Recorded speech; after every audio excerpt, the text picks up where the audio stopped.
अस्सलाम वालेकुम स्टूडेंट्स आज की जो वाइट बोर्ड की प्रेजेंटेशन है इसमें हमने फार्मेसी टेक्नीशियन फार्माकोलॉजी यूनिट 3 के बारे में जानना है। इससे प्रीवियस लेक्चर में स्टूडेंट्स हम कोलिनर्जिक ट्रांसमिशन के बारे में जान चुके हैं और आज का जो हमारा टॉपिक है उसकी तरफ चलते हैं। आज का जो हमारा कंटेंट है वो है कोलिनर्जिक एगोनिस्ट। कोलिनर्जिक एगोनिस्ट क्या है स्टूडेंट्स? इससे प्रीवियस लेक्चर के अंदर भी हमने कोलिनर्जिक एगोनिस्ट के बारे में और कोलिनर्जिक एंटागोनिस्ट के बारे में कुछ डिफाइन या डेफिनेशंस बयान की थी। आज हम आपको बताएंगे या इस वाइट बोर्ड की प्रेजेंटेशन के अंदर हम देखेंगे कि कोलिनर्जिक के एगोनिस्ट जो ड्रग हैं वो कौन सी हैं और वो कैसे काम करती हैं। सबसे पहले स्टूडेंट्स मैं आपको बता दूं कि कोलिनर्जिक एगोनिस्ट ऐसी ड्रग्स को कहते हैं। कोलिनर्जिक का तो आपको पता है स्टाइलकोलिन की तरह की काम करने वाली या पैरासिम्पैथेटिक नर्वस सिस्टम पे, ऑटोनोमिक नर्वस सिस्टम पे काम करने वाली जो ड्रग हैं उनको हम कहते हैं कोलिनर्जिक एगोनिस्ट। उन जैसा यानी स्टाइलकोलिन जैसा या सिम्पैथोमाइमेटिक। पैरासिम्पैथोमाइमेटिक का मतलब है कि पैरासिम्पैथेटिक जैसा काम करने का या इफ़ेक्ट देने का काम करती हैं। ऐसी ड्रग्स जो हैं वो कहलाती हैं कोलिनर्जिक एगोनिस्ट। एगोनिस्ट का मतलब मैंने इससे प्रीवियस लेक्चर में बताया था कि उन जैसा काम करने वाली, यानी कोलिनर्जिक ड्रग्स का मतलब है कि स्टाइलकोलिन, ठीक है, और एगोनिस्ट का मतलब उस जैसा इफ़ेक्ट देने वाली ड्रग जो है वो कोलिनर्जिक एगोनिस्ट कहलाएगी। अब यहाँ पे पैरासिम्पैथोमाइमेटिक का वर्ड है, यहाँ पे कुछ जगह पे आप देखेंगे पढ़ेंगे कि वर्ड आएगा कोलिनोमाइमेटिक।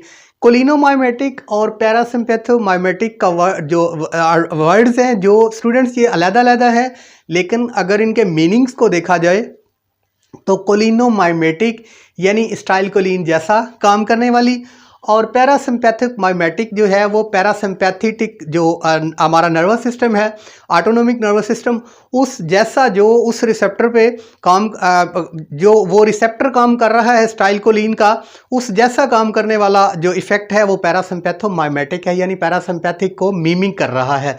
सो कोलिनर्जिक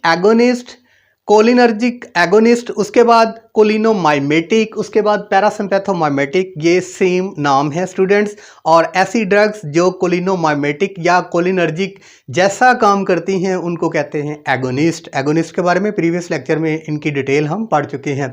तो स्टूडेंट्स देखते हैं कि कोलिनोमाइमेटिक जो ड्रग्स हैं उनकी क्लासिफिकेशन यहाँ पे सादा दी हुई है। अब उनकी क्लासिफिकेशन के अकॉर्डिंगली हम इन ड्रग्स के नाम देखेंगे कि कोलिनोमाइमेटिक, पैरासिम्पैथोमाइमेटिक या कोलिनर्जिक एगोनिस्ट ड्रग्स जो हैं ये इनके एक ही, यानी इनके अलग-अलग नाम अलग-अलग हैं लेकिन इनका जो मफहूम है वो एक ही है। तो वो ड्रग्स देखते हैं कौन कौन सी ड्रग है जो कि कोलिनोमाइमेटिक है, पैरासिम्पैथोमाइमेटिक हैं और कोलिनर्जिक एगोनिस्ट हैं, ठीक है। अब सबसे पहले इनकी क्लासिफिकेशन ऐसे है कि वो जो डायरेक्ट एक्टिंग करती हैं, क्या करती हैं? डायरेक्ट एक्ट करती हैं। किसके ऊपर डायरेक्ट एक्ट करती हैं? मस्काराइन रिसेप्टर्स के ऊपर और निकोटिनिक रिसेप्टर्स के ऊपर। ये रिसेप्टर्स किसके हैं? ये रिसेप्टर्स स्टूडेंट्स जो है कोलिनर्जिक के रिसेप्टर्स हैं, कोलिनर्जिक एगोनिस्ट के रिसेप्टर्स हैं। इनके ऊपर जो डायरेक्ट काम करती हैं, यानी हमने इससे प्रीवियस लेक्चर में पढ़ा था कि प्री सिनेप्टिक नर्व से जो स्टाइलकोलिन न्यूरोट्रांसमीटर रिलीज होता है और वो पोस्ट सिनेप्टिक जो न्यूरॉन है उसके रिसेप्टर्स पे आके बाइंड होता है और अपना इफ़ेक्ट शो करता है। इस न्यूरोट्रांसमीटर जैसा जो इफ़ेक्ट है डायरेक्टली तौर पे ये स्टाइलकोलिन के रिसेप्टर पे काम करती हैं और उस जैसा एक्शन को इनिशिएट करती हैं। ऐसी ड्रग कहलाती हैं डायरेक्ट एक्टिंग ड्रग्स, ठीक है। तो स्टूडेंट्स ऐसी ड्रग जो कि डायरेक्ट एक्टिंग कर रही हैं उनमें स्टाइलकोलिन है और उसके बाद है पाइलोकार्पिन। ये जो स्टाइलकोलिन का रिसेप्टर्स है उसके ऊपर डायरेक्ट बाइंड होती हैं और उस जैसा स्टाइलकोलिन जैसा इफ़ेक्ट शो करती हैं। उसके बाद स्टूडेंट्स देखा जाए इनडायरेक्ट एक्टिंग जो काम कर रही है, इनडायरेक्ट यानी वो ड्रग जो थी वो डायरेक्ट उस रिसेप्टर पे, स्टाइलकोलिन के रिसेप्टर्स पे जाके काम कर रही थी और उस रिसेप्टर्स पे जैसा स्टाइलकोलिन इफेक्ट दे रही थी वैसा ही इफेक्ट देने की कोशिश में थी। अब इसकी दूसरी जो कैटेगरी है कोलिनर्जिक एगोनिस्ट की, वो है इनडायरेक्ट एक्टिंग, यानी ऐसी ड्रग जो उसके रिसेप्टर पे जाके तो काम नहीं करती, लेकिन एसिटाइलकोलिन को काम करने के लिए जो है वो मौका फराहम कर रही हैं। किस तरीके से मौका फराहम कर रही हैं वो हमने इससे प्रीवियस लेक्चर में अगर आप देखें तो हमने पढ़ा था कोलिनर्जिक ट्रांसमिशन। कोलिनर्जिक ट्रांसमिशन में हमने देखा था कि जो एसिटाइलकोलिन था वो कैसे प्रोड्यूस हो रहा था। उसके बाद चौथा या पांचवा नंबर हमने पढ़ा था ऐसा स्टेप, कोलिनर्जिक की ट्रांसमिशन में हमने ऐसा स्टेप पढ़ा था जिसमें एसिटाइलकोलिन जो है वो प्री सिनेप्टिक नर्व से रिलीज होता है, और जो जब साइनेप्स के अंदर आता है तो उसको एक इंजाइम्स जो है वो डिग्रेड कर देता है। अब वो इंजाइम्स कौन सा था? कोलिनर्जिक एस्टरीज या कोलिनर्जिक एस्टरीज इंजाइम्स।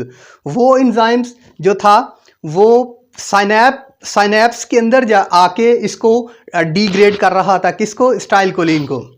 तो स्टूडेंट्स ये इस तरह ये जो इनडायरेक्ट एक्टिंग रिवर्सेबल है, ये एसिटाइलकोलिन पे जो एंजाइम्स उसको डिग्रेड कर रहा है उसको कुछ देर के लिए इनहिबिट कर देती हैं, और वो अपना जो वर्क है वो नहीं करेगा, यानी वो इनको डिग्रेड नहीं करेगा।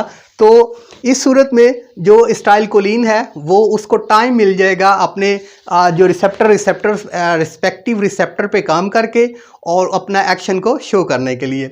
उसके बाद स्टूडेंट्स बात की जाए तो इनडायरेक्ट एक्टिंग जो है इरिवर्सेबल, रिवर्सेबल के अंदर जो स्टूडेंट्स ये कोलिनर्जिक एस्टरीज एंजाइम्स है इसको थोड़ी देर के लिए इनहिबिट किया जाता है, उसके बाद ये अपना प्रोसेस दोबारा उसको डिग्रेडेशन उसकी कोलिनर्जिक की शुरू कर देता है। एसिटाइलकोलिन की जो है वो डिग्रेडेशन शुरू कर देता है और उसका एक्शन जो है वो थोड़ी देर के लिए होता है।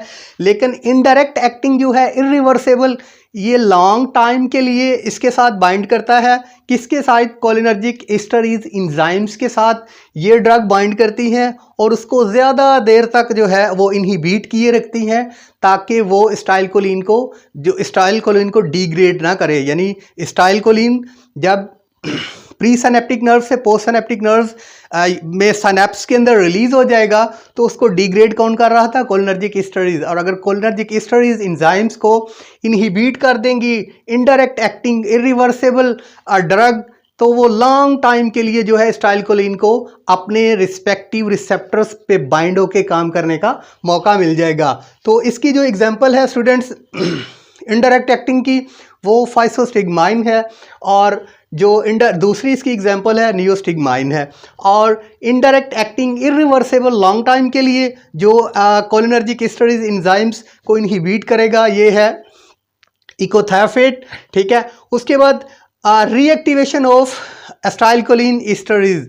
अब स्टूडेंट्स हमें ज़्यादा देर के लिए जो है एसिटाइलकोलिन जो है वो रीएक्टिवेट नहीं चाहिए, तो अब इसको जो है वो दोबारा इसकी रीएक्टिवेशन के लिए जो है वो जो ड्रग काम करेगी इसको दोबारा, ताकि वो एसिटाइलकोलिन को एक्टिव जो उसकी डिग्रेडेशन हो, तो हम दोबारा जो है वो प्रेलिडोक्साइम जो है ये ड्रग इस्तेमाल करके उस एंजाइम्स को की जो इनहिबिशन है उसको बूस्ट कर सकते हैं या उसको ख़त्म कर सकते हैं।